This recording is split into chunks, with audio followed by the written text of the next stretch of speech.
سورۃ الصف کی آیت نمبر 10۔ الحمدللہ وکفی والسلام علی عبادہ الذین اصطفی خصوصا علی سید الرسل وخاتم الانبیاء وعلی آلہ واصحابہ الاتقیاء۔ اما بعد فاعوذ باللہ من الشیطان الرجیم بسم اللہ الرحمن الرحیم۔ یا ایہا الذین آمنوا هل ادلکم علی تجارۃ تنجیکم من عذاب علیم تؤمنون باللہ ورسولہ وتجاہدون فی سبیل اللہ باموالکم وانفسکم ذالکم خیر لکم ان کنتم تعلمون۔ یغفر لکم ذنوبکم ویدخلکم جنات تجری من تحتها الانہار ومساکن طیبة فی جنات عدن ذلك الفوز العظیم۔ وأخرى تحبونها نصر من اللہ وفتح قریب وبشر المؤمنین۔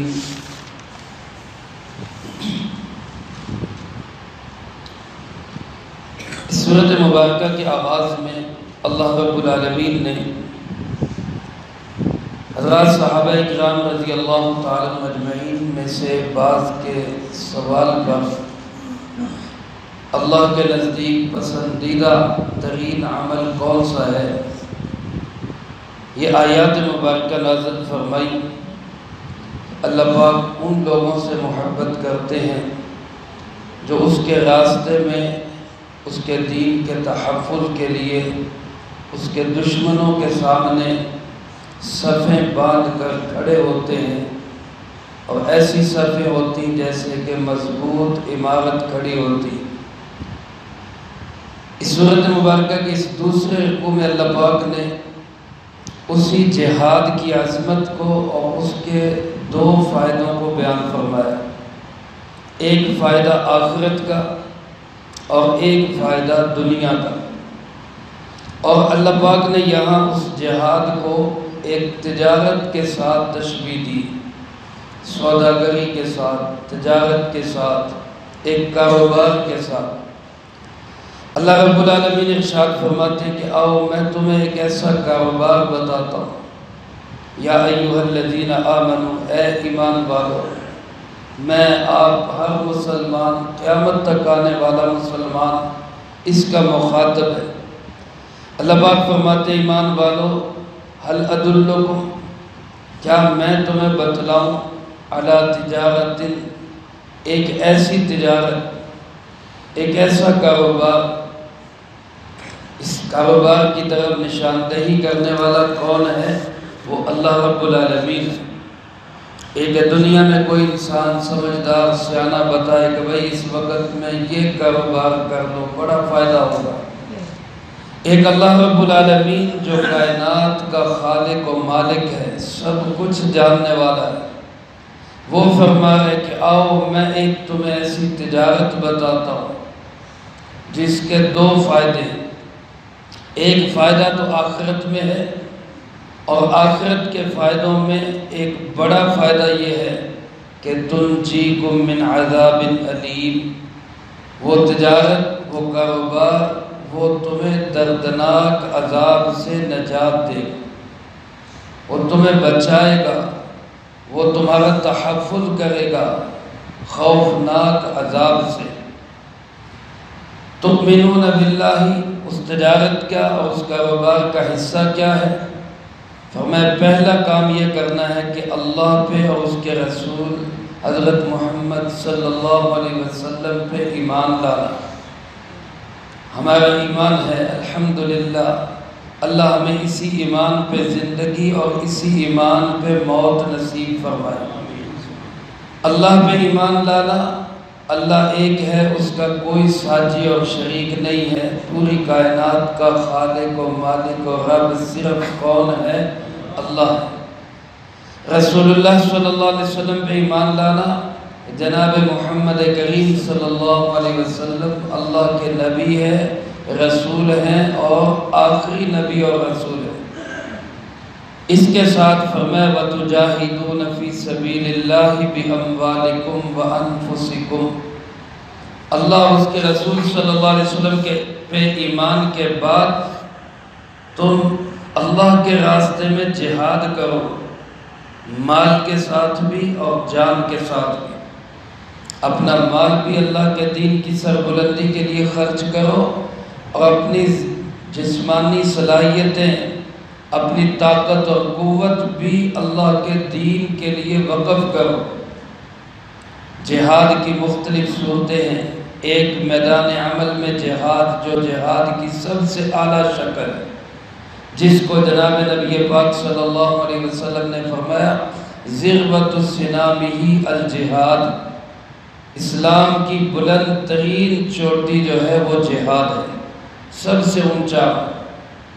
اسی طرح علماء نے لکھا ہے دین کے تحفظ کے لیے علم حاصل کرنا، مساجد مدارس کا بنانا، یہ بھی جہاد ہے۔ مؤذنین کا وقت پہ اذان دینا، یہ بھی جہاد ہے۔ کوئی میدان میں جہاد کر رہے ہیں، کوئی قلم کے ساتھ جہاد کر رہے ہیں، کوئی تقریر و وعظ و نصیحت کے ساتھ جہاد کر رہے ہیں، کوئی کسی انداز میں جہاد کو سربلند کیے ہوئے۔ یہ ساری جہاد کی شکلیں اور صورتیں، ان میں سے کسی بھی طرح سے جہاد کرو، اپنا مال بھی لگاؤ، اپنی جانیں بھی لگاؤ۔ اللہ پاک فرماتے ذالکم خیر لکم ان کنتم تعلمون، یہ تمہارے لیے بہت بہترین ہے اگر تمہیں کچھ علم ہے، اگر تم جانتے ہو، سمجھ بوجھ رکھتے ہو، تو یہ تجارت، یہ کاروبار، یہ سب سے بہترین کاروبار ہے۔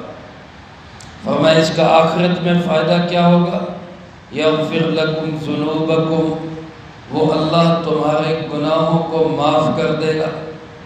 انسان خطا کار ہے، چلتے چلاتے پھرتے جاگتے اٹھتے بیٹھتے سینکڑوں غلطیاں اور نافرمانیاں کر جاتا ہے۔ اللہ فرماتے اس کا سب سے بڑا فائدہ یہ ہوگا جب تم اللہ کے راستے میں نکلو گے، اللہ تمہارے گناہوں کو معاف کر دے۔ تبلیغ کے لیے، دین کے لیے جب انسان گھر سے نکلتا ہے، پہلے قدم پہ اللہ گناہوں کی معافی فرما دیتا۔ فرمایا پھر اگلا فائدہ وَيُدْخِلْكُمْ جَنَّاتٍ، اللہ تمہیں ایسے باغات میں داخل کرے گا تجری من تحتها الانہار، جن کے سامنے نہریں چل رہی ہوں، بہترین لوکیشن، خوبصورت محل وقوع۔ انسان آج ایسے ماحول اور مناظر کو دیکھنے کے لیے لمبے چوڑے سفر کرتا ہے، سوات جاتا ہے، گلگت جاتا ہے، کلام جاتا ہے، میں یہ مناظر دیکھوں کہ اچھے اچھے مکانات، سامنے نہریں چل رہی۔ اللہ جنت میں ہر انسان کو مالکانہ حقوق کے ساتھ یہ ایسے باغات نصیب فرمائے۔ اور فرمایا وَمَسَاكِنَ طَيِّبَةً فِي جَنَّاتِ عَدْنٍ، پاکیزہ گھر، صاف ستھرے گھر، جن کو اللہ پاک فرما رہے طیبہ، وہ کتنے پاک، کتنے ستھرے، کتنے پیارے ہوں گے، ہم اس کا تصور بھی نہیں کر سکتے۔ اور پھر اللہ پاک فرماتے فی جنات عدن، ہمیشہ کے باغات۔ یہاں کسی انسان کو تھوڑے سے وقت کے لیے بھی ایسی جگہ مل جائے تو وہ بھولے سے سماتا نہیں، اور جب انسان کو ہمیشہ ہمیشہ کے لیے یہ جگہ ملے گی تو وہ کتنا بڑا خوش نصیب انسان ہوگا۔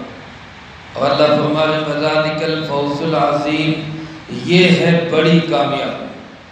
ذَلِكَ الْفَوْزُ الْعَظِيمُ، یہ ہے بڑی کامیابی۔ دنیا کے اندر بڑے عہدے، بڑی ڈگریاں، بڑا مقام، بڑا مرتبہ، یہ کامیابی نہیں۔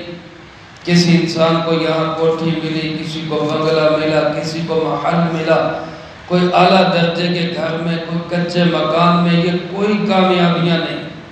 اللہ فرماتے ہیں اللہ کے دین کے لیے اٹھو، یہ سب سے بڑی کامیابی ہے، یہ سب سے بڑا سوداگری ہے، سب سے بڑی تجارت ہے، سب سے نفع مند کاروبار ہے۔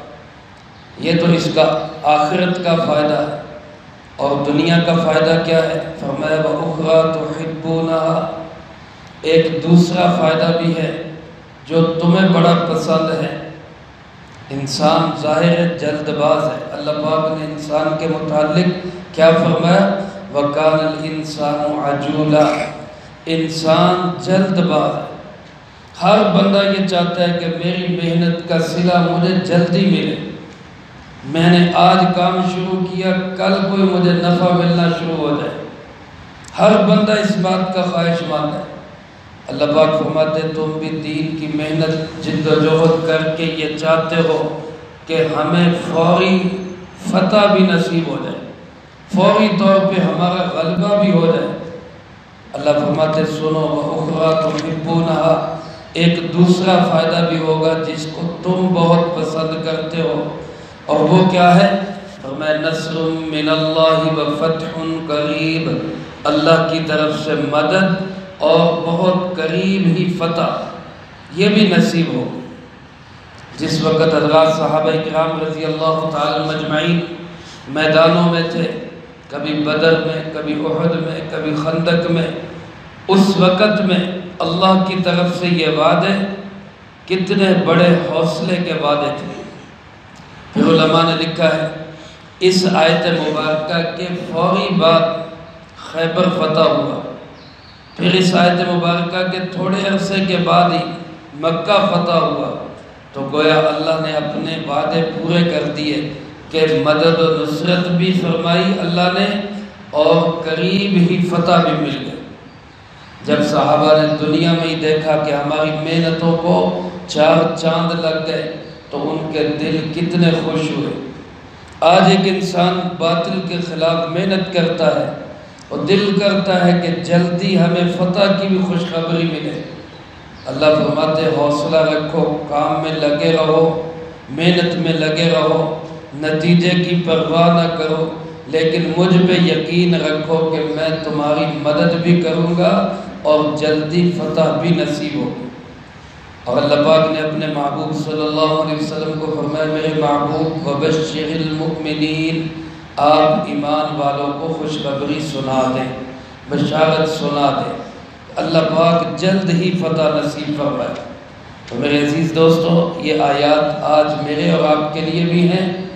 آج اگر ہم یہ چاہتے ہیں دنیا آخرت میں ہمیں یہ منافع ملے، یہ ثمرات ہمیں حاصل ہوں، تو اس کا طریقہ کیا ہے؟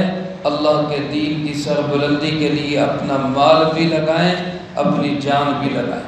اللہ مجھے آپ کو سب کو اس کی توفیق نصیب فرمائے، جو کہا سنا اس کو زندگی میں لا کے دوسروں تک پہنچانے کی توفیق عطا فرمائے۔ اللہم انت السلام و منک السلام، تبارکت ربنا و تعالیت یا ذا الجلال والاکرام۔ اللہم اعنا علی ذکرک و شکرک و حسن عبادتک، اللہم احسن عاقبتنا فی الامور کلها واجرنا من خزی الدنیا وعذاب الآخرہ، اللہم باقیتا کباقیت الولید، اللہم استر عوراتنا وآمن رواتنا، اللہم انا نجعلک فی نحورہم ونعوذ بک من شرورہم، اللہم اکفنا بحلالک عن حرامک واغننا بفضلک عمن سواک، اللہم اکفنا کل مہم من حیث شئت ومن این شئت، رب اغفر وارحم وانت خیر الراحمین، رب ارحمہما کما ربیانی صغیرا۔ اے مولا کریم، اس پورے ہفتے میں جتنا درس قرآن ہوا، طلبہ عزیز، طالبات عزیزات نے جتنی پڑھائی کی، ان احباب نے جو جو اعمال کیے، روزے رکھے، تراویح پڑھی، قرآن پاک کی تلاوت کی، ذکر و اذکار کیا، درود پاک پڑھا، صدقہ خیرات کیا، اللہ ہر ایک کے ہر عمل کو اپنی بارگاہ میں قبول فرما۔ اللہ ان مقبول اعمال کا اجر و ثواب ہمارے پیارے آقا جناب محمد کریم خاتم النبیین صلی اللہ علیہ وسلم کو پہنچا۔ آپ علیہ السلام کو ہم سب کی طرف سے بہترین جزائے خیر نصیب فرما۔ آپ کے توسل سے تمام انبیاء، تمام صحابہ، تمام اہل بیت، ازواج مطہرات بنات اطہار نبی پاک صلی اللہ علیہ وسلم کی امت کے وہ تمام لوگ جو اس دنیا سے جا چکے، جو موجود ہیں، جو قیامت تک آئیں گے، اللہ سب کو اس کا اجر و ثواب نصیب فرما۔ بالخصوص حاضرین مجلس و سامعین محترم کے جو عزیز و اقارب، رشتہ دار، دوست، احباب، اساتذہ، مشائخ، والدین اس دنیا سے جا چکے، اللہ ان سب کی بخشش اور مغفرت فرما، سب کو اس کا اجر و ثواب نصیب فرما، تمام مرحومین کی قبور کو جنت کا باغ بنا، سب کے درجات کو بلند فرما، سیئات کو حسنات سے تبدیل فرما، کروٹ کروٹ چین سکون اطمینان نصیب فرما، اگلی تمام منزلیں سب کے لیے آسان فرما، ہم میں سے ہر ایک کو اپنے اپنے وقت پہ اچھی موت نصیب فرما، بری موت اور اس کے اسباب سے بھی اللہ ہماری حفاظت فرما، عزت کی زندگی شہادت کی موت نصیب فرما، اسلام والی زندگی ایمان والی موت نصیب فرما۔